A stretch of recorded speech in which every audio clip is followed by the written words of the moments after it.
You are watching Travel World Online. Tax collection at source (TCS) is uncompetitive. This is going to have an unprecedented negative impact on Indian travel agents and tour operators. Let's discuss what and how this will affect.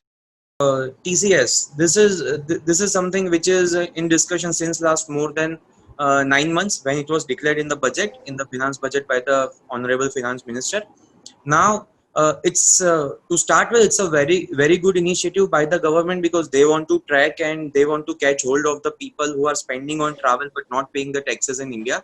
As it has happened since last several years, that the good initiatives are implemented in a wrong way, and that creates issues and hardships on the industry as a whole. This TCS, which was implemented in the finance budget specifically for the travel agents and the tour packages which are international, for the international travelers who so we call it outbound travel, so the Indian people who are traveling abroad, that for those this TCS was applicable, and this was at the rate of 5%. So say for an example, you are booking a package of Europe with your family, and the tour cost is 2 lakh per person. A family of 4, it will cost you 8 lakh rupees. So that 8 lakh rupees was anyway attracting 5% GST before the introduction of TCS. Okay, so 40,000 was the GST which was applicable on an 8 lakh rupees family package for Europe. Now, after the introduction of TCS, on this 8 lakh 40,000, okay, additional burden of 5% has been imposed. The only reason is that they want to track down this respective travelers in the income tax also.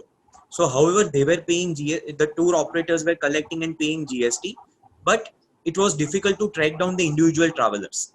Therefore, government has introduced this TCS provision that we will collect this TCS from the respective travelers, and at the end of the year, if they file their income tax return, they will get this 5% TCS as a set off when they have to pay their income taxes.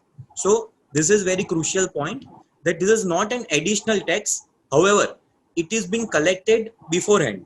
So in October, someone travels, you need to pay it right now, and next year before the due date, whenever you file your respective income tax return, you will get this as a set off, provided you are filing your income tax returns, you are showing your income genuinely, and you can claim this as a set off.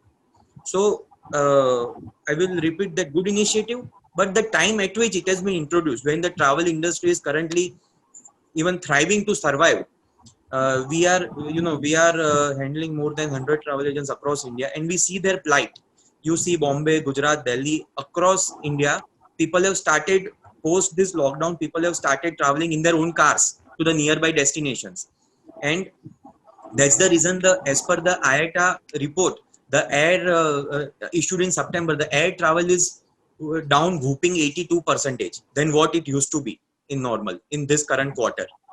So this impact, no support, no incentive from the government specifically for the travel industry. And in addition to that, this TCS provision, which has been imposed from October with an draconian rate of 5%. So lastly, before I conclude my basic introduction on TCS, that there are two main issues. First issue is the rate is 5%, which makes the entire travel cost expensive, and the normal people will think twice, before spending more. They might go for short trips, but they will try to, postpone the longer trips. Second thing, this TCS is not applicable on foreign travel agents. So say for example, I am XYZ travel agent based in Dubai. Now, now it's an e-commerce world nowadays. Everything is done, online booking is done. So if I have my portal, any Indian can book a Dubai package through my portal. So I log into their portal, I book a Dubai package. I don't need to pay the TCS. Why? Because that travel agent has no existence in India, and the customer can book. So customer will check the rates of Mr. Rajat, customer will check the rates of Mr. Pradeep, and he will check the rates of the Dubai package. Per se, because of the government policy and not because of the open market transaction, the rates will be higher of Indian travel agents. So this is like absolutely, making them less competitive, and it is incentivizing the foreign travel agents to promote their business in India. This is one of the big lacuna or drawback of this current policy. So this is just a brief introduction. I will be happy to answer the questions which may come. So Bagari, what you have to say. Basically, of course, like how Arjunji informed, we will become more expensive in lieu of our counterparts in America. Suppose if somebody is going to America, he can just do a hotel booking on the hotel website by guaranteeing his using his credit card. And if he does not make the payment with his credit card, or if he pays a maximum of up to 7 lakh rupees per year from a particular account, he is not liable to pay the TCS on that. So suppose if a person has got 10 credit cards issued from 10 different banks, he can pay 7 lakh from each bank, and the bank is not supposed to deduct the TCS on him till his payment exceeds 7 lakhs. This is my understanding. And so there are many ways in which the customer will find loopholes. Customers in India always have a very strong ability to find loopholes. The only situation where you can save the whole thing is when you are dealing with corporates. But again, the corporates have now, in this situation where we have COVID and we have a shortfall of revenue and all these things, even a lot of corporates have told their employees that, okay, you find the cheapest. They have a in-house travel agent in place. They tell the employee, you take a quote from your own, from the travel agent, but if you are going to get it cheaper, you go ahead and book. So eventually things will not be good for the travel agent. So the importance there is that there are 2-3 things regarding this TCF. Now, firstly, that if a person does not give his credit PAN details, the tax slabs are 5% if they give a PAN details, and 10% if the PAN details are not given. So the slabs are very high. Now, when the TDS is being deducted at the rate of 2% on contractual, why have we got a 5% TCS on this? It should be at par. 2% would not be so painful for a taxpayer. 10 and 5% maybe for a non-paying taxpayer. So there are certain things, and of course, as usual, the Indian government has not given clarity in many issues, like what are the exact places where it has to be charged.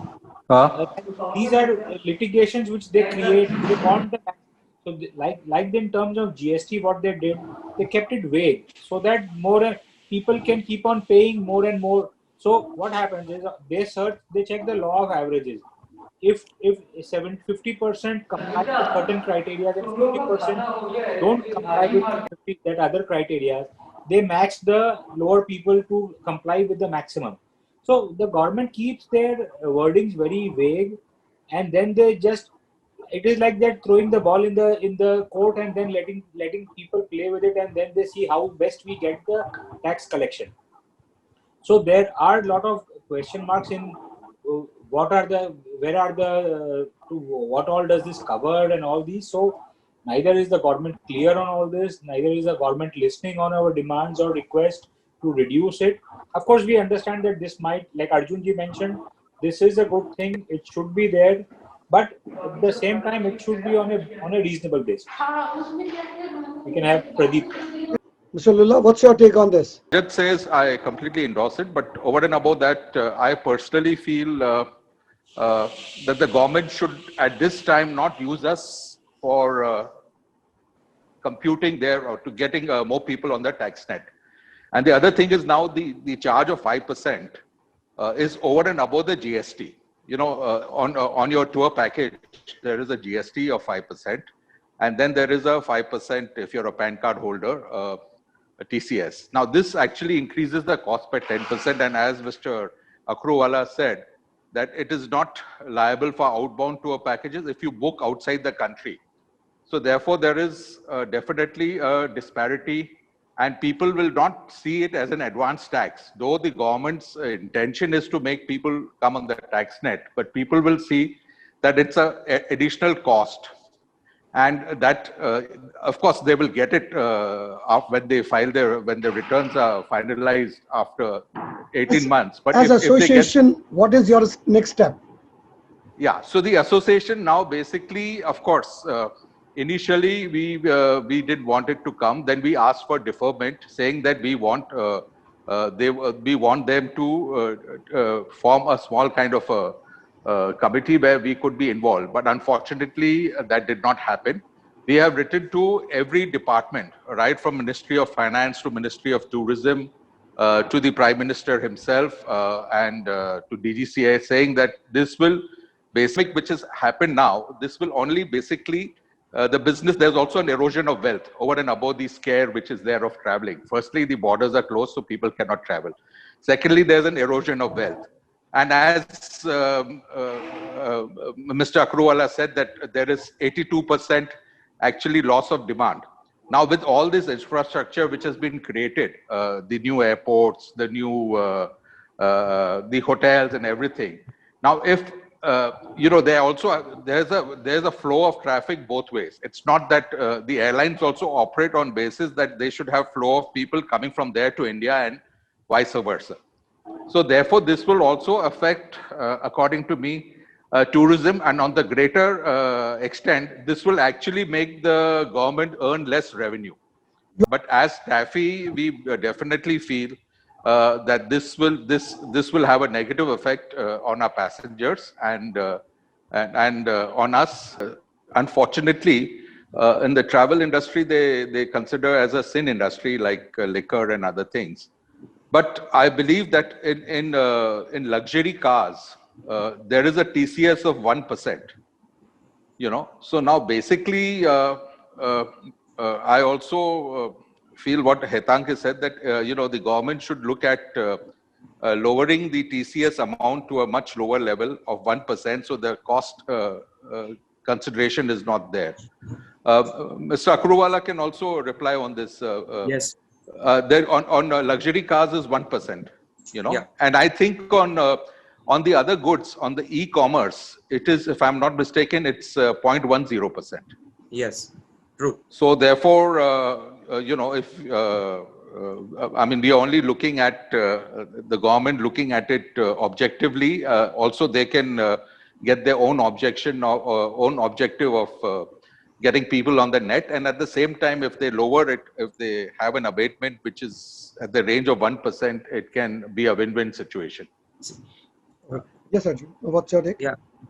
Anilji, so the difficult times are the opportunity for the authorities and the government to win the trust of the industry and people.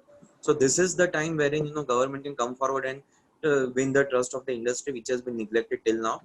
As rightly said by Mr. Pradeepji, that even on luxury cars the rate is lower, and this has the 5% TCS. And if a person is not having a PAN card, then it is 10%. It's a whooping 10%. If a person going out of India is not having a PAN card.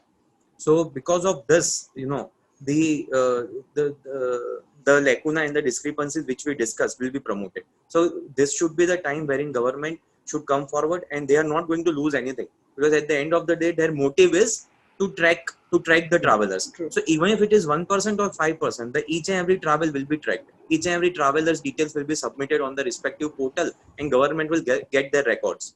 So it's the representations are being done by the associations, and we are very hopeful that government will come forward, because there is no better time than this, wherein they can win the trust of the association, of the industry, and of the public at large. Because everyone, when they'll pay the 5%, they are going to curse the government. Ek aur nahi chीज डाल दी. In these difficult times, we are expecting some relief, but they are hampering us with more and more difficult. Taxes and all that. True, very true. The resettlement, the government comes out with something new every few years. First, they got out the GST, which is also a pretty high thing. Like internationally, GST is rules do not apply in many situations where we are already paying. So the government has understood that the travel industry, like, see, what happens is all our purchases of tickets happens through a very mechanized system of IATA, or through the logins with our low-cost carriers and all that. So they understand that our purchase model is a very authenticated model, and there is no two ways about it. I mean, like in other industries, there is a cash purchase or a cash sales, but in an airline ticketing business, the business is always on a check purchase. So they understand that one side of our business is always purchase. The second side is the tour packages where they know that some hanky-panky goes on.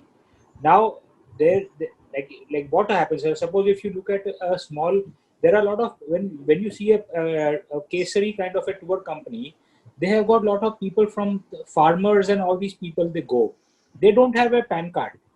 They are not even paying taxes. Now the government knows that there is a straight away 10% extra money which they will get into their pockets.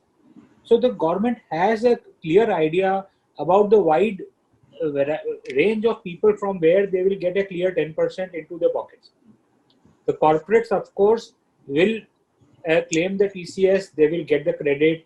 But again, there is a cash flow issue with the government, they will get a 5%. They have a cash balance for almost 1.5 years. If you look at 1st April, so there is a cash balance for 1.5 or more. So they will claim credit in October if it is always refund. So there are more such lacunas which are there. I mean, it is like there was one industry which they like it is like you सोने की मुर्गी मिल गई थी इनको इसको जैसे काट सकते कर दो. True. So the TCS, LTC, these are for sure it will give a knee-jerk reaction as said by Rajat ji. Apart from this, no incentives, no support. There are as per the my personal interaction with the industry at large, I personally know 50 travel agents who have shut down their shops, and there are more than 500 people, 500 employees who have been unemployed in my clientele. So across India, just imagine the impact of this. And Sone pe suhaga, banks are not giving loans to the travel industry because they again consider this to be a dead sector for next 2 years. yes. So when you are dying, you don't have that last drip of water also to survive yourself. So in this situation, we expect some at least some a small a word of faith, a word of confidence that we are there for you, and that will for sure change the that will help the people to survive in these difficult times, in this storm which we are facing, which the industry is facing. Very true. Anilji, I want to make a remark on LTC. Yeah, whenever. please. Are you there? We are talking about things which are sounding very sweet, but the ground level is not what the Bombay Stock Exchange is showing, that the market is high. The ground levels are people will get insolvent at we are at lack of oxygen. I mean, I'm just trying to say that.